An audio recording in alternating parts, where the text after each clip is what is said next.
Meeting to order of the Bloomington City Council of August the 17th. And we'd ask if you'd stand for the Pledge of Allegiance to the flag and remain standing for a moment of silence, prayer or reflection. Pledge.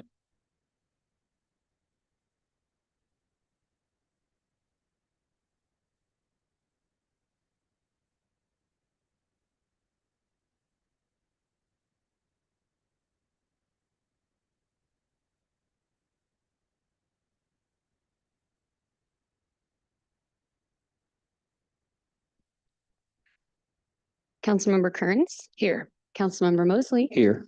Councilmember Montney. Here. Councilmember Dannenberger. Here. Councilmember Strava. Here. Councilmember Hendrick. Here. Councilmember Ward. Here. Councilmember Lee. Here. Councilmember Scott. Here. Mayor Brady. Here. Next, we'll go to public comment. Clerk, is there public comment this evening? We have no one registered to speak in person. We did receive one emailed public comment that was provided to council earlier today, and that came from Becky Epping. Thank you.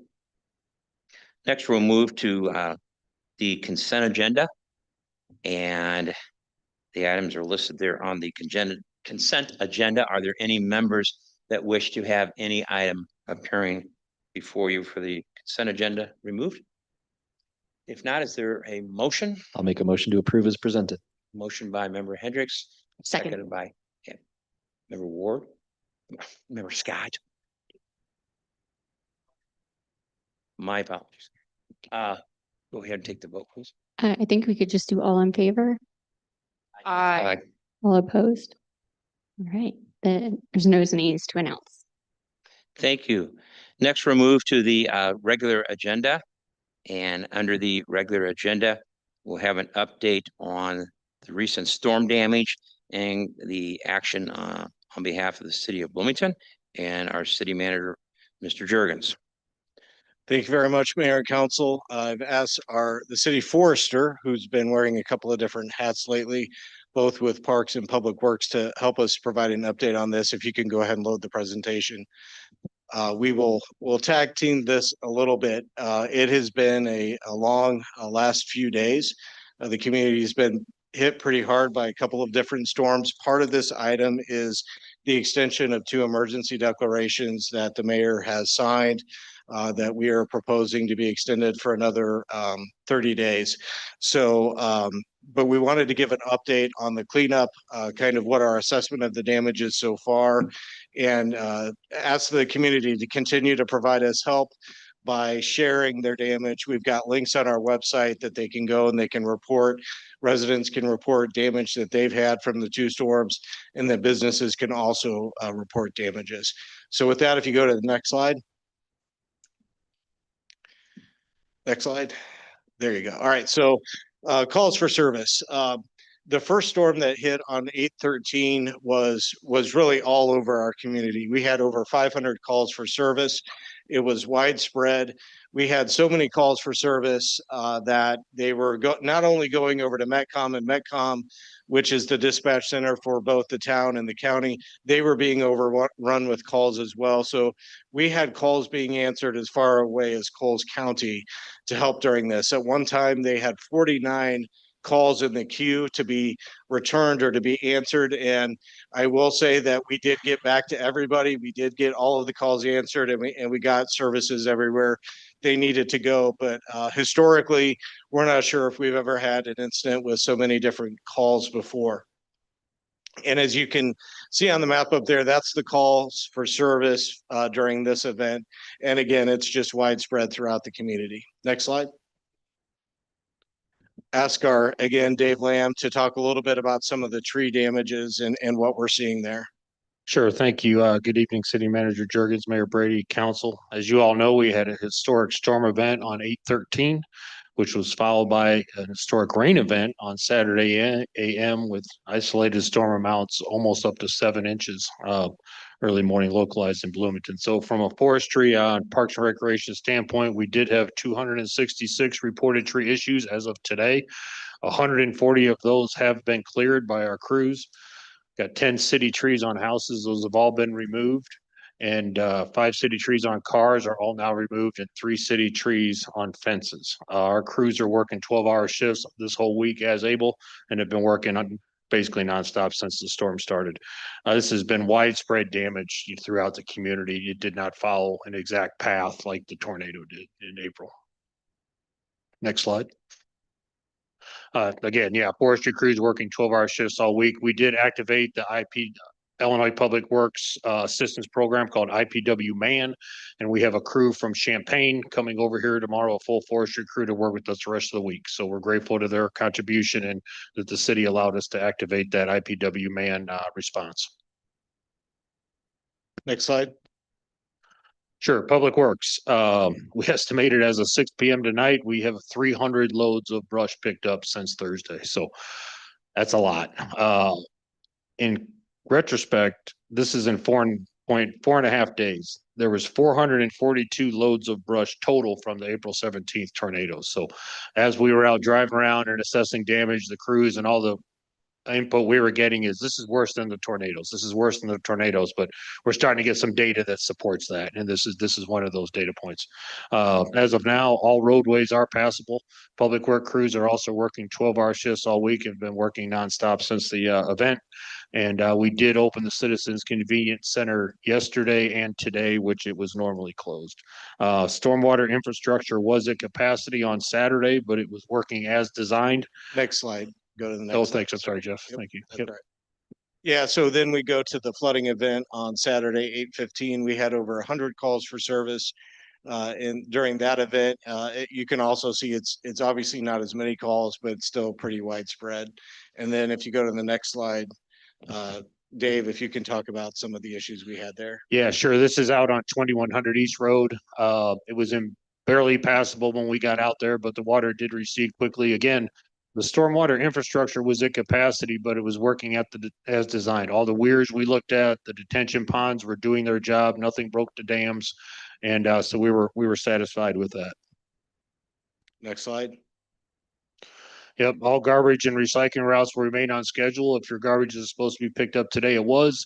If it's supposed to be picked up tomorrow, it will be. We are waiving fees for storm-related garbage in bulk for the next 2 weeks, starting with today's pickup. So residents should not be getting tickets for the extra charge and things like that. We're waiving all those fees due to the storm. And with that, again, we have the extension of 2 emergency declarations. We've been advised by IEMA to treat them as 2 separate events, even though they, the one kind of compounded the other. So just better safe than sorry. We are not, there's no guarantee we're going to meet the threshold for getting assistance from the federal government. But what this may do is set us up to be eligible for low interest loans and low barrier loans for residents who either have damage from the storms or businesses that have damage for the storms. It's still very early on in this event, so we're still in the process of getting information, but we wanted to start that process just in the event we are able to get assistance for the residents of the community. Sure. We're happy to answer any questions. I just wanted to add, Jeff, this storm response and level of service provided to the community could not be possible without the dedicated employees we have here at the city. Parks and Recreation, Public Works, Local 699, interdepartmental cooperation with police, fire, water, engineering, and administration. So I wanted to throw that out there. Thank you. Absolutely. And our crews have been out there working extremely hard, and it's going to be an extremely difficult cleanup going forward. We do anticipate it'll take several weeks to clean up all of the debris. We're still working to get, some of those larger trees, cut up and moved. So this is going to be a long period of recovery. We're asking the residents to have a little bit of grace, but also let us know if there is something that we've missed. And we are going to take extra efforts to get around and get the bulk as well, because we know a lot of basements were flooded.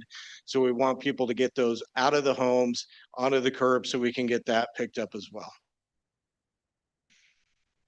Thank you. And before we go, or I ask for a motion for the continued resolution, comments from members. Member Mosley?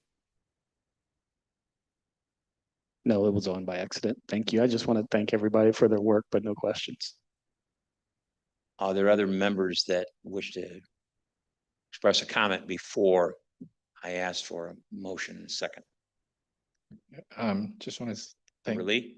I just want to thank Dave for stepping up. I know you've wore many different hats this past couple of weeks, and for your crew. Um, so how many departments are involved in the cleanup? And then when you say our tree, w- can you kind of clarify what you mean by our tree versus, Sure. because there were just, Ward 8 got hit pretty hard Yeah. and there are just tree limbs everywhere. So yeah, how do you differentiate what's our tree and Sure. not? And is there any way to help people that I guess the damage result wasn't our, the city's tree, but not, so I guess just help me understand better what that, where that line is. Sure thing. So thank you for your comments. And the main brush in bulk, or I'm sorry, the main brush and tree work removal off the streets is responsibility of Parks and Public Works collectively. The foresters work out of the Parks and Recreation Department. Public Works does the pickup. A lot of departments are involved in that though. Fire, does the power lines, police blocks the roads for us. A lot of different moving parts there, and the superintendents all coordinate that together really well. If the tree is in the city right away, it belongs to the city. If it's on private property, it belongs to the property owner. If a tree on private property falls into the city right away, we clear to the right of way line. A lot of times in areas that have sidewalks, that is the sidewalk is the differential, but in areas that don't have sidewalks, it can vary between 10 and 12 feet. I would suggest residents use the McLean County GIS application on their computers. They lay down a property line and you can pretty much figure it out. But if one's real close, we can make a determination for the residents. So they can email those in and we can determine if it's a city or a city or a private tree. Thank you, Ken. Other members with comments? Ward? Just, I have a couple other comments, but just to tag on to what was just, you were just saying, even if somebody's private tree falls on their property, they can still haul brush to the curb and the city will take it, right? Absolutely. Yeah, okay, that's what I thought, but I just wanted to clarify that. No, my primary comment is just to say thank you to you and your team, the all of the groups that you mentioned, for the amazing hard work they not only have done but continue to do. I have to acknowledge that Friday morning is trash pickup day in my neighborhood, and on Thursday night when the storm cleared, my husband and I kind of looked at each other and said, nah, they're not gonna, what's the point of even pulling it to the curb? And the trash, and it was even recycling week. But just, well, let's just pull it to the curb. And on my way to work on Friday morning, I almost had to pull over. I was so gobsmacked that here comes the recycling truck picking up. And so I just want to really affirm you guys for just keeping it going Appreciate that. in the midst of all of that, Yeah, keeping it going. So thank you. thank you. And the union workforce takes an extreme amount of pride in making sure there's no disruptions in the current service level when a storm event occurs. So thank you for noticing that, Councilmember Ward. And I I believe, move approval. thank you. We got another comment first and then we'll come back to. Second, and I just want to just again add on to what she said. I just am in awe of the response. And it's not only us affirming that, but it's the people that we represent affirming that. I've heard so many comments about the number of city vehicles that people are seeing up and down their streets over these last few days, and the personal sacrifices that you all have made too. It's just been terrific. Thank you. Thank you, Councilmember Motney. I'll certainly pass that along to the team. Other members with comments? If not, Mr. Jurgens has a couple follow-up comments, and then we'll ask for your vote. Yes, thanks for indulging me. Just a couple of things failed to mention. One of the many things I like to lose sleep over is the idea of sewage backups in homes. And when you have a rain event like this, it is front and center for everybody on city staff.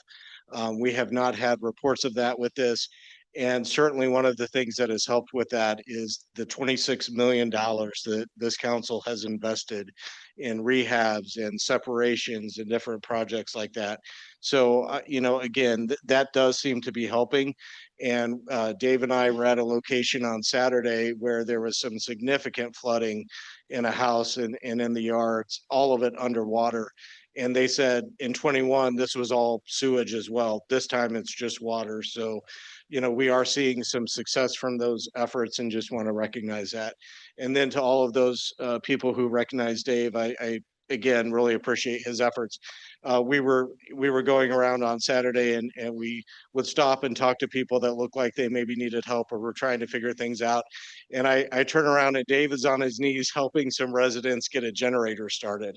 And that's just the kind of guy he is. And we have so many city staff like that. They're so dedicated to this community. And I truly think the council would have been proud of seeing those employees out there over the last several days. Thank you. And along those lines, I know we all agree, the deep appreciation from all of us, the city staff. We also have to say thank you to our partners in the utilities. Absolutely. The power teams that have been out there working side by side and all since this. So thank you to all. And I believe Member Ward had a motion. Is there a second? Second, that's right, by Member Motney. And if you call Do the a roll. quick roll call vote. Councilmember Kearns? Yes. Councilmember Mosley? Yes. Councilmember Motney? Yes. Councilmember Dannenberger? Yes. Councilmember Straza? Yes. Councilmember Hendricks? Aye. Councilmember Ward? Aye. Councilmember Lee? Yes. Councilmember Scott? Yes. The item passes, no nays to announce. Thank you. Next, we'll move on the next item on the consent agenda is a presentation on the pavement programs for the 5-year plan of 2028, 2032. And at this time, Mr. Jurgens. Thank you very much. Thank you very much, Mayor. Again, should have also given kudos to our city engineer who has played a huge role, as has our entire engineering department in the sewer separation projects and the work that's been done. But they also obviously do a lot for our streets. And we thought it was time to give the council and the community an update on what our 5-year plan is looking like with regard to that. So with that, I will turn it over to Director Karch. Thank you, City Manager Jurgens, Mayor, and City Council. Tonight, we just would like to introduce to you the concept of a 5-year pavement treatment plan. Currently, as a city, we put forth 1 year at a time street resurfacing plan. What we're wanting to do is start doing this 5 years at a time. The benefits to that, it allows us to plan. It allows us to be transparent with our citizens. Our current pavement program is broader than a single resurfacing contract. The asphalt, you might have to look over here. Some of this is very small, but the overall asphalt and concrete budget, it includes a lot of different things with it, including street resurfacing, sidewalk improvements, 2 pavement preservation contracts and maintenance contracts. Our planning is only as good as the funding levels behind it. So the funding sources for asphalt and concrete budget are the home rule sales tax and local motor fuel tax. This year, the asphalt and concrete budget, you can see on the right, FY27 is $10 million. Starting in FY28, the current 5-year council approved capital improvement plan anticipates an ongoing budget of $9 million per year, but the construction costs typically increase at about 5% per year. This council approved 5-year plan, though, allows us to proactively plan for future infrastructure improvements. So how do we do street selection? We do street selection using a nationally recognized objective pavement condition system. It is a 1 to 10 rating scale, and we update it about every 2 years. So we really do keep it up to date. It actually is available on the city's website. We really try to be as transparent as we can be with that. We put that rating that you see up on the screen. So if you look up on the screen, green is good, red is bad, yellow is so it's right in the middle. So we've got a varying range of 1 to 10. That kind of gives you an idea of color coding. That's one of the reasons we like this system. It's very simple and easy to follow.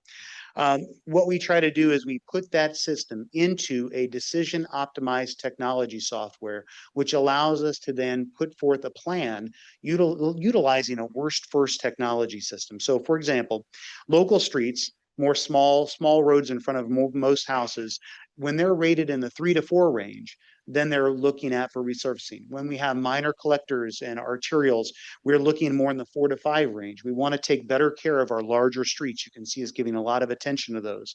Those are initial candidates for us to look at resurfacing. So why look at a 5-year? Why not just stick with the current 1 year at a time? The big reason is time.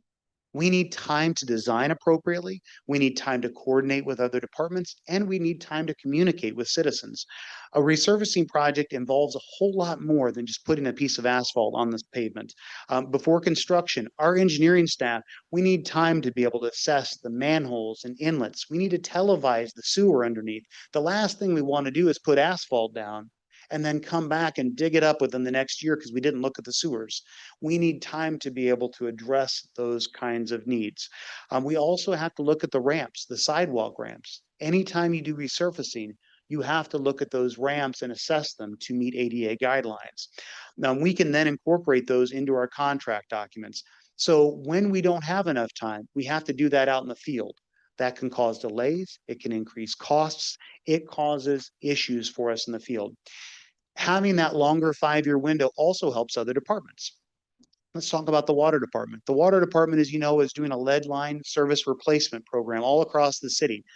If we coordinate with them in a 5-year time frame, they can get ahead of it. They can do all of the lead service line repairs needed so that we come after the fact and resurface. A coordinated effort makes for clean pavement and a much better coordinated effort. Citizens are like, wow, that makes sense. You all are thinking ahead of time. Well done. You look at your sewers, your water. It's the best way for us to plan. Our parks department, it hits all departments. Trees matter. We are Tree City, USA. When we know ahead of time where we're going, we can assess what kind of trees do we need to look at. How can we protect those trees and make sure we maintain them as best we can? Public Works. Public Works, they can look at street sign replacement. They can look at making sure their efforts to maintain pavements are rightfully, their resources are rightfully directed in the correct place. Addressing known problems together, it reduces that emergency last second work, which costs a lot of money, and it prevents us from cutting into new pavement. Finally, this approach improves our relationships with your constituents, our residents, because it happens so often. People will call in, my road is not in good shape. And all we can do is tell them whether it's on the next year resurfacing contract or not. How much better of a communication transparent tool if you can say, well, you're actually in this 5-year plan, you're here, you're in the out years. It really helps our citizens to better understand, oh, I see where I'm at in the queue. I see where I see what's going to be coming. It helps them to plan appropriately as well. So with that, I'll give one example. Councilmember Dannenberger, just this week, we had a resident in his ward that had sent something in, and I'd sent something to him saying, well, on Monday night, we're going to be talking about this. Your constituent is in the 5-year plan. So after today, we plan on responding back to that resident, assuming you all are positive about this effort, and letting them know here's when you're in the future plan. I guarantee you they're going to like that answer a lot better than, it's not next year's plan, sorry. So communication and transparency really matter. I wanted to give you one specific example of how it matters. On the left is how we would deal with an ADA ramp in FY23. So in fiscal year 23, basically you can see this generic thing that says, we need to do this ramp, but there's no details. A contractor's pricing will reflect that. They're going to give us higher pricing. On the right, you can see in the current contract, the row has a lot more detail. We give slope, we give distance, we give all of the information that a contractor needs. We get better pricing because we give them less unknowns. It helps overall when we have the time to plan. And so next, just I want to show you kind of what we're talking about. So this is the type of information that would be on our website. Currently, the yellow is the current year that we're doing. We can see on there Hershey Road, Eastland, St. Joseph, Four Seasons. All of those are currently being resurfaced right now. We also have high pressure slurry going over in the southwest part of this community. And so what we're talking about doing is in the future, we'd show FY28. So next year's what we're looking at. So we're looking in Census Tract 59, the more vibrant purple in the core part of town. And we're looking on the northeast quadrant for high pressure slurry. We can let people know. And then we can look in the next year, FY29, we would show in the green, we show more of the northwest quadrant. We'd be looking at more resurfacing. We'd be looking at high pressure slurry on the northeast side. And then what we're looking to do is in the 3 out years, lump those together. So it gives us some flexibility. We know the next 2 years, but we want to have some flexibility in those out years. That allows us specificity, but also some flexibility. And we think that might be the best way for us to find a balance. So in summary, we are wanting to do this 5-year treatment plan to allow for design the work better, coordinate with our other departments, use taxpayer funds more effectively, and transparently give our residents clearer information about what's to come. So with that, allow for any questions, but just a thank you, Mayor and City Council, for your continued investment in the Bloomington's infrastructure. I'd be happy to answer any questions that you have. Thank you. And are there questions by members? Member Motney? Yeah, I thank you very much for this update. I think it makes a lot of sense to lay out a 5-year runway for this. I'm interested, since you've been looking at the data, obviously, and you're familiar with the percentage of streets rated fair or below today. With the 5-year plan that you have drafted, what's the overall needle going to move to from what percentage we are at fair or below today? And what percentage will we be at fair or below in the 5 years that this plan goes through? So if you heard me say before, thank you for the question. So if you heard me say before, this next 5 years, we're looking at $9 million a year is what we anticipate in the asphalt and concrete budget. If out of that, because you can see the pie chart, I pulled it up purposefully, so you can see if out of that 9 million, we allow for $5 million with resurfacing, that's what we're planning for. If we maintain a 5-year $5 million a year allotted for our resurfacing and account for increase in overall construction costs, we will maintain the needle. So the needle won't move forward. We've tried to look at what would it take to move the needle forward over a 10-year plan. And we've looked at that, and with administration, we're thankful. But the current plan we have would maintain the system we have. So we're not gaining ground. It's just a more logical, customer-centric view as to how we're portraying the approach. So it seems like I remember in one of your last updates, we were at around 50% rated fair or below. So what we would be doing at our current spending rate is essentially just maintaining 50%. Is that They roughly rotate. correct? Yes, in general, the system. So what we look at is an overall rating. So if you recall that 1 to 10 Pazer scale, we're at about a 6, 6.1, 6.2, which is around the good mark. That means you're going to have some streets that are poor, some streets that are better and brand new, but the average overall is about 6. To move that needle forward, we would need about $3 million more annually for resurfacing to be able to, in a 10-year time frame, to really move that needle forward. So, I mean, I think if you would include the overall Pazer rating at aggregate in our updates, I think that would be great. Because, just in looking at the forms over my tenure here on the council, I think, that number has, been up and down from about 4.5 to 6.5. It's been around the 5.96 mark for a while, but we actually include that, and I can resend it through the city manager. We can resend that out to you as an elected. Our annual street and sidewalk ratings that we do, it's an extensive data set. It Yeah. actually is in there, Councilmember Motney. That's great. I mean, I've looked at it on individual roads, but I haven't seen a trending at aggregate. So if that is in there where you're showing the average rating year over year over year, then I've just missed it. We can get that to you. That shouldn't be a problem. Thank you. Mhm. Thanks.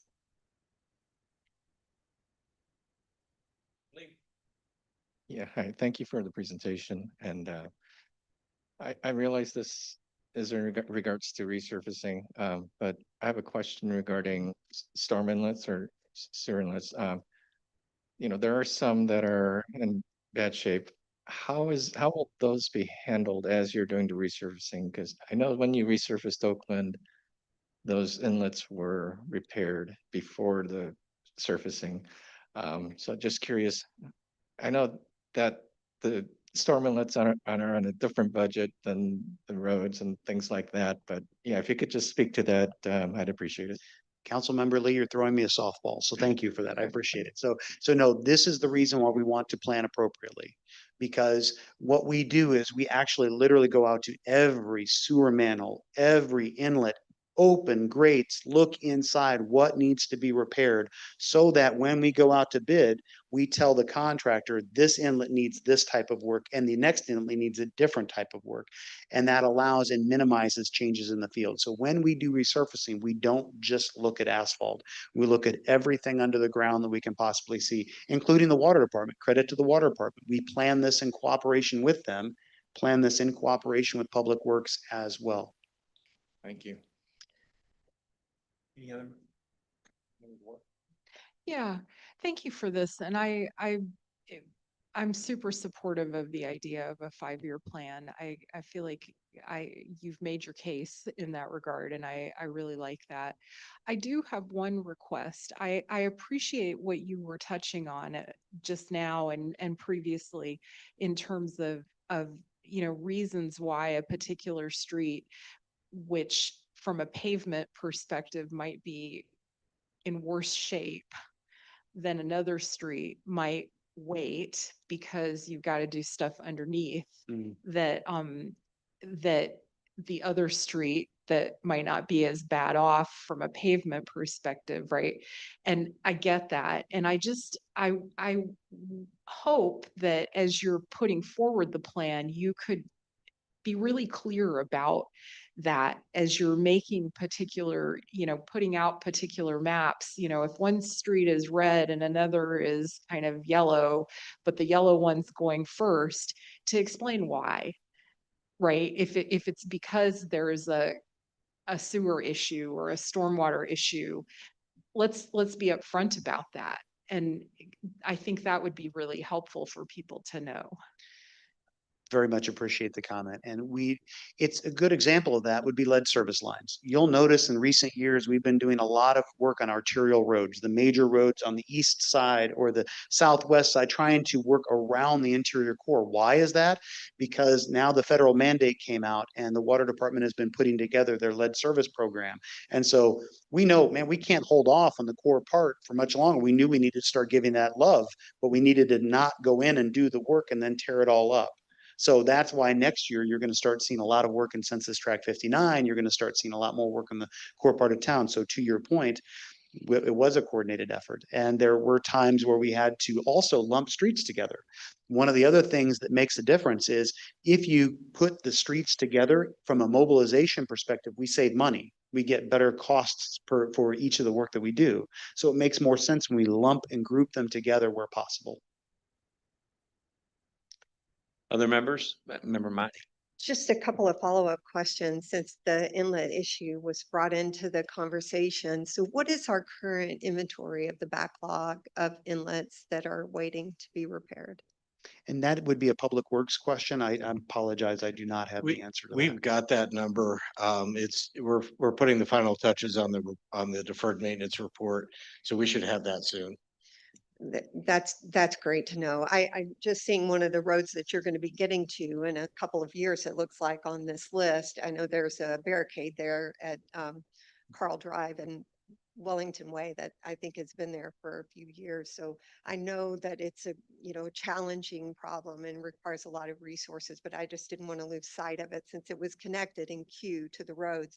The second question I have is following up too on these less traveled streets though that have more severe damage to them or that are lower ratings.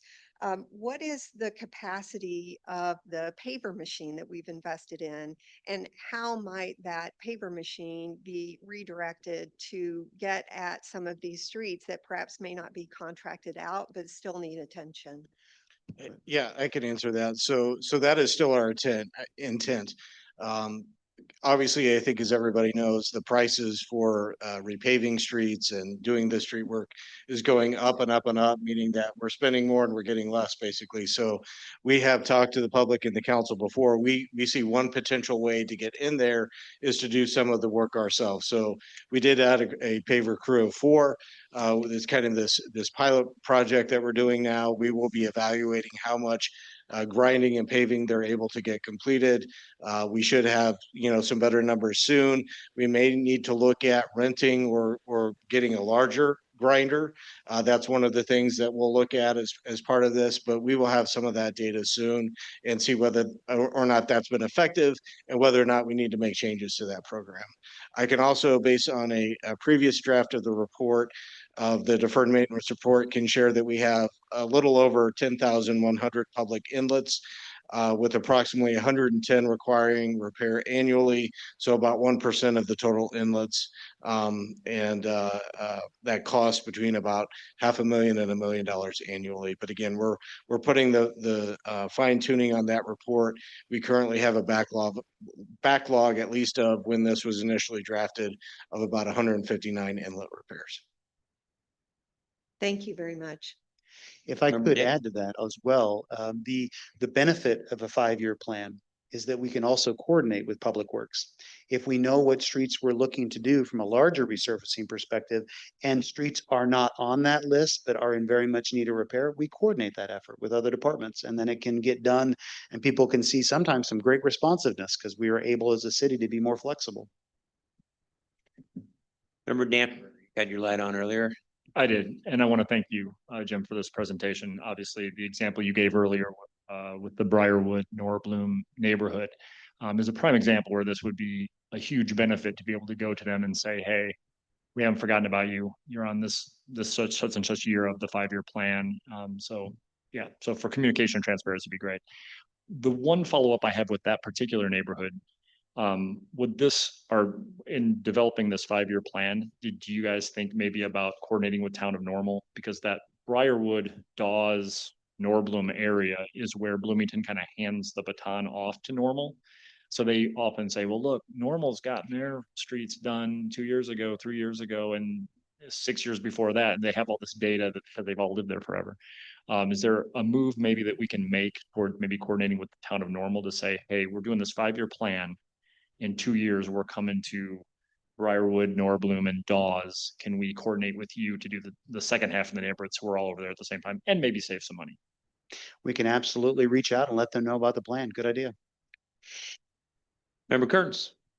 Yes, I just wanted to add quickly, mainly about the communication that it takes to the residents of these areas that are being worked on, because I know that there have been a handful of projects in my ward, near my ward, so I get people reaching out to me, and I really applaud all the tools and efforts and ways in which that the city tries to make this information available. I know it helps me when I'm talking to people and I can direct them to, or I pull up the dashboard and I try to get some information or send them links. So that's been really, really helpful. And then I also just want to add that I know it can be difficult once we're working with contractors that are not our employees. And so I know that there can be, lots of balls in the air of communication to try to make sure that things get communicated. And so just keep doing what you're doing. I know it's not going to be perfect. It can't be perfect, but I know that there've just been things that have been communicated to me where it sounds like, communication drops, or people have experiences with contractors that they didn't love. And so I always try to smooth it over because I know that the city staff are doing all that they can and care about what's going on and just the disruptions that are happening in our community. Because I know it's the emails that I'm getting for the work that is happening on Mercer right now. Like, I know that's super disruptive for those people who live there. And so I know that they've been getting good feedback, like they can reach out to people. And so I really like all those efforts and just continue to do those, because I know that you have to be aggressive about it, because some contractors don't live in this community, and maybe they're not treating it like their own neighborhoods. So, but ending on a good note, we're doing good, and I really appreciate everyone's efforts. Thank you. Seeing no other comments from members. Thank you very much, Director Karch, and don't go anywhere because I think that you're up next to give a report on construction. And Mr. Jurgens may have some opening comments regarding Yes, with so much construction going on all throughout the community, we thought it would be a good opportunity for Director Karch to provide an update. Again, over $100 million, I think, going on right now. Probably you're getting approached and saying, do we have to do everything at once? And then people are responding back to that. That's all people, want, are the infrastructure improved. So we are making, some significant investments in the community. You are seeing a lot of work out there. It's not just us, it's also the state, it's also Benward, a lot of different activity going on, but we thought that it was a good opportunity for Director Karch to give an overall update. Thank you, City Manager. I appreciate that. One of the main messages that I just want to get across to you is the absolute scale of the work happening right now. In the 26 years that I've been an engineer here at the City of Bloomington, I have never seen the amount of work that we're doing currently underway between IDOT, Benward, and the city, just as the City Manager mentioned. This is staggering. The major projects that I'm going to highlight tonight represent over $125 million in transportation, utility, bridge, street, and sidewalk investment across the city. And we're not simply replacing pavement. These projects improve safety. They replace aging infrastructure, reduce flooding even. We've talked about the flooding that we've had. This is helping with flooding, increase mobility, and support economic development. And we've also been improving the way we communicate this work, as Councilmember Kearns pointed out. Thank you for highlighting the infrastructure projects dashboard. That was a nice little softball. That's what we'll be using to talk about our time together here. What you see up on the screen is publicly available. This is the infrastructure projects dashboard.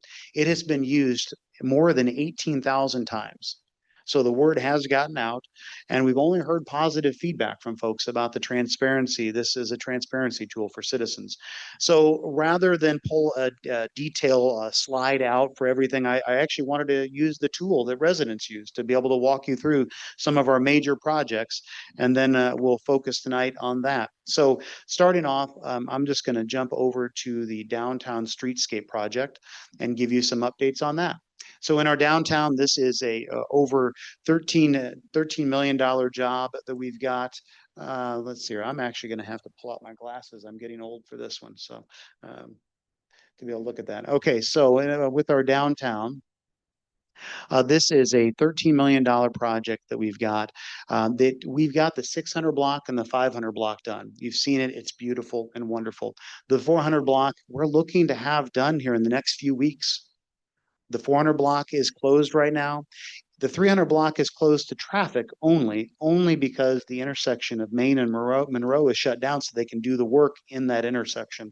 So within the next few weeks, weather dependent, the weather has not been kind, we will be doing resurfacing and finishing it up. If you get a chance, please go visit. The sidewalks look great with those down, and we did not get the same level of complaints of flooding that we did in the 400 block that caused so many issues.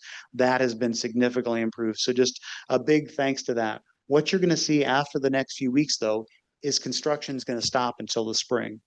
That's great. That allows us time to finish all of the vaults in the 300 block, and then allows us to actually do investigation to make sure we're not missing any vaults. Part of the issues we had in the 400 block were unknown vaults that have caused us a lot of issues. We're going to see us going through and actually drilling cores all along the front of these places. We don't want that to happen again. I don't want that to happen again. So in the 300 block, we're going to go all along there and make sure we try to minimize any unknowns that we've got.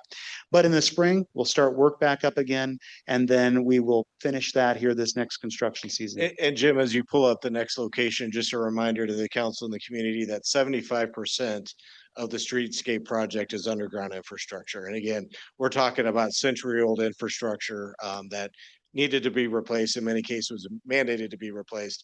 And so great progress happening there. This is, now we've got up on the screen, the fiscal year 27 resurfacing program. And what I'd like to highlight for you is, for one, it's taking care of a lot of our arterial collector roads. It's dealing with Four Seasons. Four Seasons is already resurfaced. Eastland, east of Veterans Parkway, is completed. We have St. Joe, this major OSF work that they're doing. We're coordinating and cooperating with them, and it's some great improvements for them. West of Eastland Drive, west of Veterans on Eastland, we're going to be having done in the next few weeks as well. We've been coordinating with them on some water service work, so kudos to DSD on our coordination with that. Hershey Road will also be happening from Empire North up to Jumer Drive. And that will complete a lot of that Hershey corridor. It's going to look great. And it's going to bump right up to what the work that IDOT is doing along Hershey from Empire. And so one of the things I just want to highlight for you, though, is that this is the first time in a long time that I can remember all of the resurfacing has been done and completed in the same construction season. And a lot of that, again, is thanks to you all allowing us to bid the work early, even before we get the budget passed, so that we can get early on in the docket with the contractors so they know what's coming. We can forecast all of this kind of thing, all ties together and allows us to get this work done in a timely fashion. Next, we'll jump over to Fox Creek Road. We've talked to you about this project before, so I'll just give you a brief update. You know this is an over $18 million project, long needed. 2 lanes of traffic in each direction will be happening. But the big topic is the railroad. The railroad still has continued to be a little bit of a struggle for us. We're still having a tough time, but Stark has been getting all the work done on the north side. They've got all the pavement expanded on the north side, a lot of the curb and gutter if you drive out there. They're actually going to be flipping over to the south side and starting to do work as well. We're hoping that we can get all the approval from the railroads that over the winter we can actually start doing some of those pilings that we need to for the bridge work. We're still on schedule though. So Stark has been able to keep us on schedule by doing work all around that. So kudos to them for that effort. We'll then switch over to Hamilton Road, Bunda Commerce, Phase 2. You can see on the left, I'm scrolling down the project. I could even do a search if I wanted to. If you get the chance to go out here, go out to Commerce and Hamilton Road, right at that intersection, if you can see my cursor. Look to the southwest, and it's amazing. It's beautiful. The road has asphalt on it, curb and gutter, all the inlets are done. You're going to think, why can't I drive on this road? This looks like a perfectly drivable road. The railroad isn't done with their work yet. So they still have the safety crossing work that they're out there right now. So we wanted to get that done. Once they're done, we also have Ameren and Nicor out there doing work. We're going to, within the next, we don't want to overpromise and under deliver, but within the next month or so, we should be able to start getting pavement onto that new road. So as soon as the railroad gets done with their work, we can then probably turn that over and then people can start using some of that new road. More work will need to be done next year though. So this will go until the fall of next year. But again, major work being done. Next, we'll highlight Locust Colton. Councilmember Kearns, you pointed that out as well. Right now, work is being done on Mercer. Mercer is shut down actively. All the water work is done. If you see the hi-ho out there, the big scoop that's working, that's the stormwater they're putting in right now. So they're doing stormwater so that Mercer, we're hoping, can be done and opened even by the end of this construction season. We'll still have some of the work on the side streets to do, both water and storm, but we're hoping to get quite a bit of that done. So that will be really great work. One of the ways I want to try to show you here, project type up on the top, these are filters you can use. If I click external, that means that hits IDOT projects. So now on the left side, you can see all the different IDOT projects that are ongoing. And so whenever I go over here to the Empire from Maine to Towanda, that's a project that just got bid, and that will be going until 2028. We've got Towanda to Carnahan, which is underway right now. That's a $24 million project. And so that's all of this is going to be major IDOT improvement work. Over on the west side, we've got this currently underway as well. And so IDOT is doing a lot of work in town. I'd just like to stop for a second and acknowledge how much work they're doing. And for a lot of decades at the city, we got so many complaints saying this is a bad road. And we're like, it's an IDOT road. And so they are coming in mass and doing a lot of this work, and it's making a massive difference. So Mayor Brady met with the district engineer and really pushed some of those efforts. Thank you, Mayor. And so we really do appreciate a lot of the elected support over the years trying to push this work forward. So that has made a great difference, this 5-year plan. So we really do appreciate that effort. I will highlight for you Business 51. There's a couple projects that are going to be coming up that you're going to wonder about. Locust here from Main Street up to Towanda, that is going to be starting next year, as well as Morrissey. There's 2 different sections of Morrissey that they're looking to start in 2028. The last one I'd like to highlight is Business 51. That's looking to be done in 2 different phases. Starting in January, they're looking to bid that work. So again, that's a $50 million project of reconstruction north of Olive up to Division, and south of Olive, we're looking at resurfacing. Hopefully you can tell this is more than a mouthful. There's a lot of work going on. I don't want to take up more of your time, but we could go on and on. I really would encourage you to take a look at this website. We've got a lot of information out there. We've tried to just touch the highlights to show you and give you a sample of the kind of work. Thank you to the elected for continuing to support the effort that we do with our planning, our effort, our infrastructure. Many of you ran on that topic and you're really showing it. So it is very much appreciated from a staff perspective. Questions you have, we take them now. Thank you. And with that, are there questions or comments by members? Member Hendricks? Yeah, thank you very much for this. Could you just show us or talk to us a little bit about, it is a lot of money that's being invested, but staff is also really good about going out and seeking out grants. And we don't bear the whole brunt of that total cost. So could you just speak a little bit maybe to how we are being smart with taxpayer dollars and making sure that it's not all just from the city of Bloomington? I love that. Yes, that would be great. There are what you can see on this as well on the right side. You can see different funding. Where's the money coming from? Right. So you can see, to your point, Councilmember Hendricks, there are times we have grade crossing protection funds. There are other ones we've got with Airport and Cornelius that we have a $600,000 DECIO grant with. We've got over with, you can see here on the lower right, DECIO grant that we had received. We also have the Lafayette. Let's see here. That is. We've also got the Lafayette Constitution Trail that we also have additional money for. So what you're going to find if you scroll through here, you're going to be able to see where we're getting these funds from.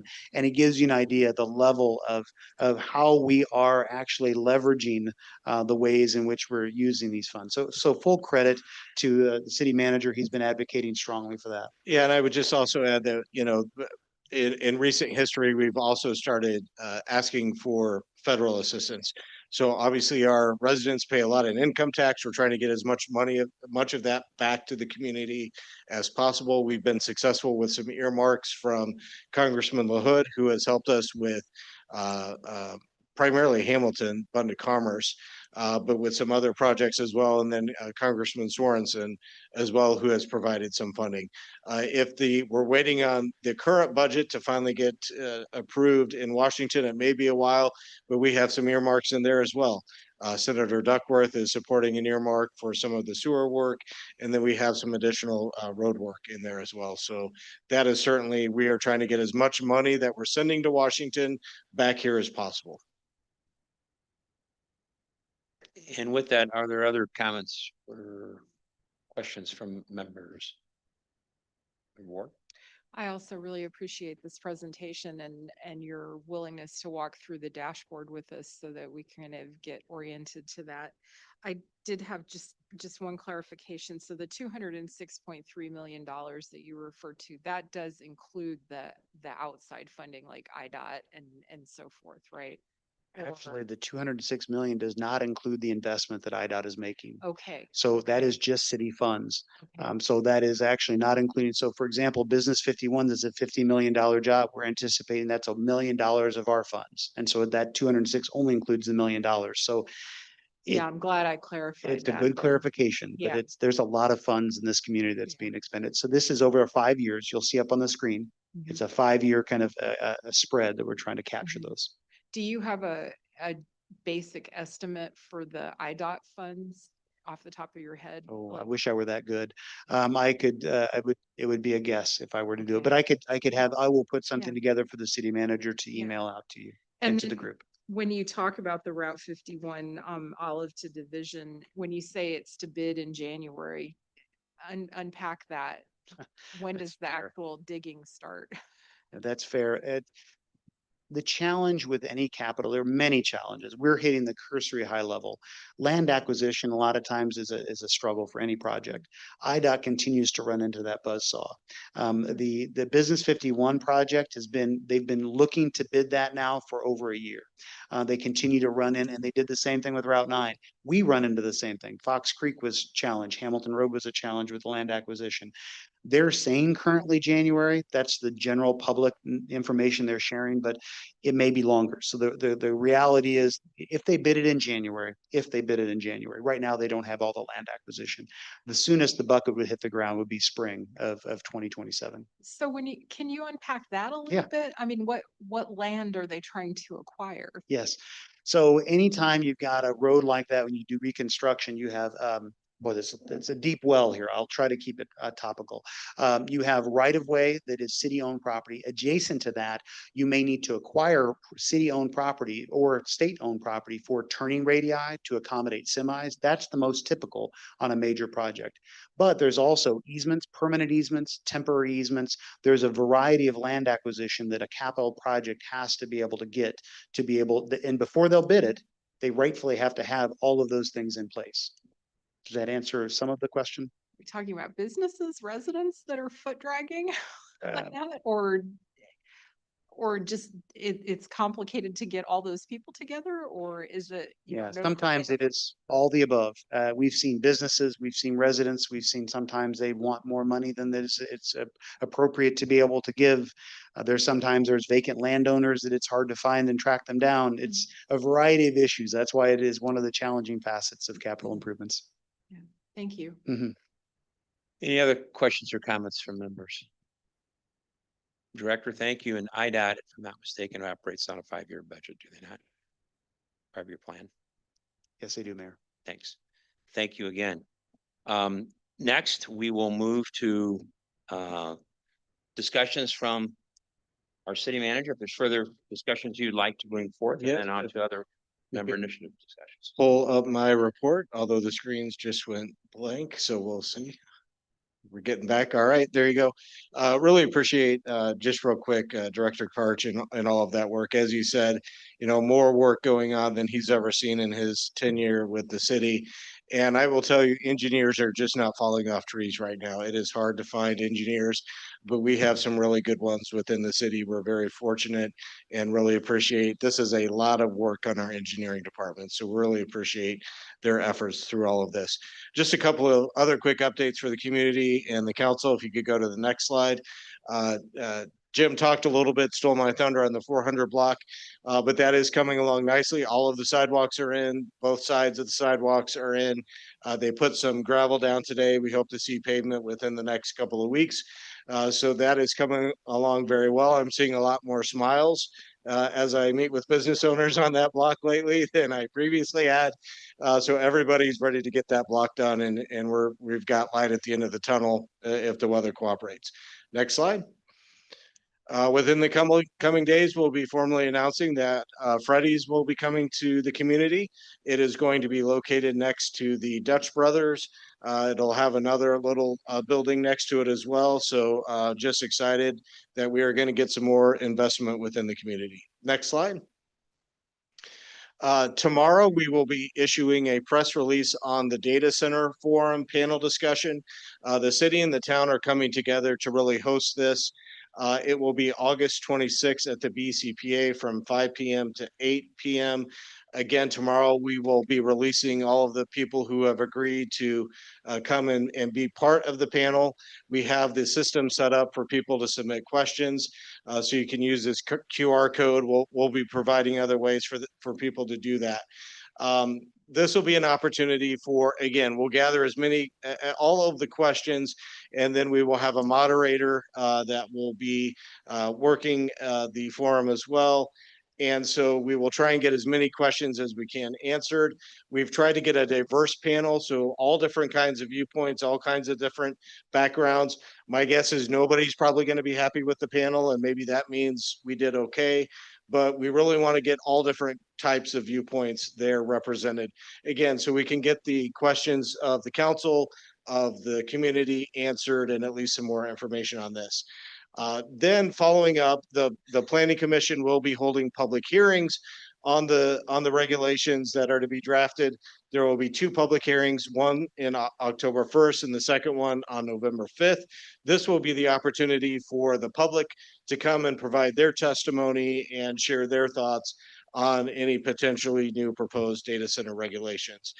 Under the zoning law in Illinois, we have to go through this process of doing a public hearing before we make any amendments to our current zoning regulations. We have, as everybody's aware, we have some regulations in place right now on data centers, but we do not believe that they follow best practice.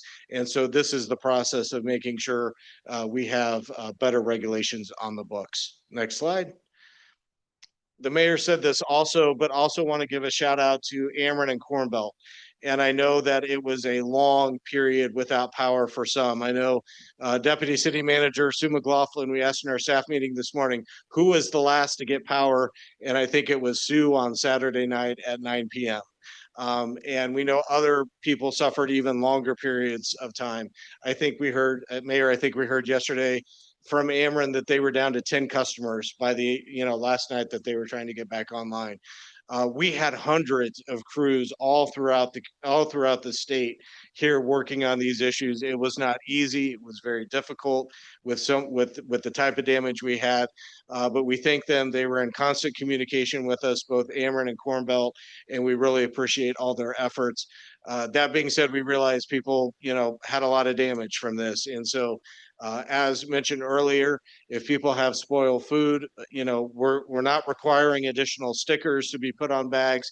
Get that out to the curb and we will get all of this picked up as quickly as we can.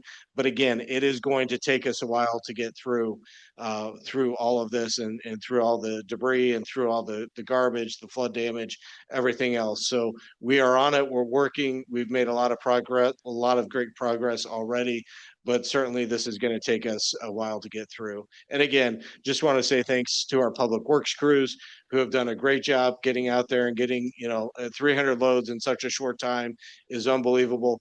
Thank you to our police department and our fire department. They were out rescuing cars that were stranded in water, just responding to all of these different calls and did a great job. We were so fortunate to not have any serious injuries reported in either of these storms. And so again, just want to give my thanks to all the great city staff as well as the utility crews that were out there. Next slide. And finally, just keeping on the topic of the storms, we have added a landing page to our website where the community can go and get updates on on the events and how to get what's happening with the cleanup and what they need to do to get things picked up.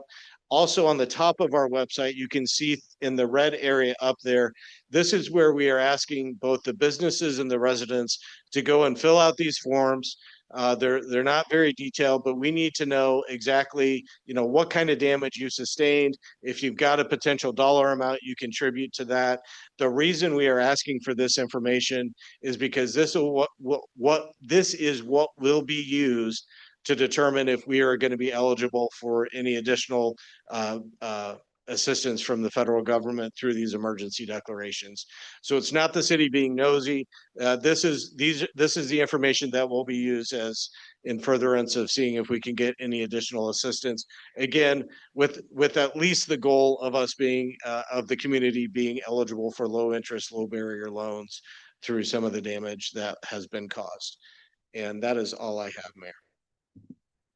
Thank you. Now, members, council, if there's any information you'd like to share, we will start with Member Scott. Yeah, sure. Just be really quickly. Yes, also adding my name to the thank you to the city for stepping up, but also thank you to the citizens of Bloomington. Walking around Ward 9 on Thursday night and Saturday morning, a lot of people coming out to help others take down trees. A lot of people. My husband had a really good time with his chainsaw up and down Jamestown Road. So thanks to the citizens. Member Lee. Yeah, I just want to thank all the crews working overtime. Their trucks are out there. There's a lot of trucks out there. Special thanks to Sue for helping with a constituent who wrote in, and I guess their sidewalk by their driveway had been out of commission for a while, and Sue helped resolve that, and the public works people came out and got it resolved and sent an email saying thank you from that constituent. So just wanted to share that with you. Member Hendricks. Member Ward. Member Straza. Yes, again, talking about the weather and all the crews that are out. Thanks again for the city and people being out there. I walked Ward 5 after all this had happened, and it was amazing how fast the city was out there I think it was Jeff, is that correct? I was walking and the city saw a city truck and I stopped and they had just sheets of like responses and addresses of people that they like were going, they were verifying, making sure people are okay and knowing where they need to go next, and reporting those all to wherever it was going to get people out there to help clear debris. And so I appreciate that. But yes, again, there were lots of people, neighbors. It's amazing. Everyone came out, chainsaws, hand saws, everything. People that just said I was driving down there and I might even live in this neighborhood, but I just felt like I could help. So there were people just getting out of their vehicles and helping. So it's great to see a community come together. Unfortunate for the disaster that we had, but it's great to see that everybody in this whole community was pitching in however they could. Member Dannenberger, Member Motney. Yes, I just wanted to let everyone know that on Friday, August 14th, there was a very short special meeting of the BHCC. The purpose of that meeting was to reelect their representative for the Funding Advisory Committee. And so that was done. After that stated reason, the staff also provided information that they would be focusing on the behavioral health public facing website as a communication vehicle, and that they intend to update that website quarterly. Thank you, Member Kearns. Thank you all, and in echoing everyone's comments, I too want to say thank you. At the particular time the storms were hitting, I was out of state, but I want to especially thank our city manager for keeping me up to date and on all the activities going on, and to all the departments. As everyone has said, we can't say thank you enough. Plenty of work lies ahead, though, and we will stay focused on that for the citizens we all represent. So thank you to each and every one of you. It's amazing what can be done when no one cares who gets the credit. So with that being said, we are now going to enter into executive session. And at this time, the city council will enter into executive session per sections 2C1 and personnel and 2C11 litigation of 5 ILCS 120. The city council may also go into executive session as needed and allowed by law under 5 ILCS compiled statutes 120-2 for additional reasons. And I would at this time ask for a motion to enter into executive session. So moved. Motion by Member Kearns, second I'll second. by Member Hendricks. You take the vote, please. Roll call. Councilmember Kearns, Yes. Councilmember Motney, Councilmember Dannenberger, Yes. Councilmember Straza. Yes. Councilmember Hendricks, Councilmember Ward, Aye. Councilmember Lee, Yes. Councilmember Scott. Yes. And just for the record, with the exceptions under the closed session, it is for both pending and probable litigation, as well as the performance of specific employees. Thank you. I was just about to get to that. There you go. Yeah. And there'll be no further action taken Thank after executive session ends. Take a minute break and then And come back. And just also, is the video still running?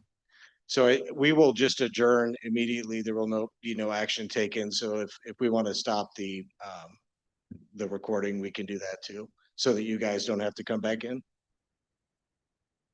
Thank you. If there's any members that need a break for a minute before we enter into session, now would be the time.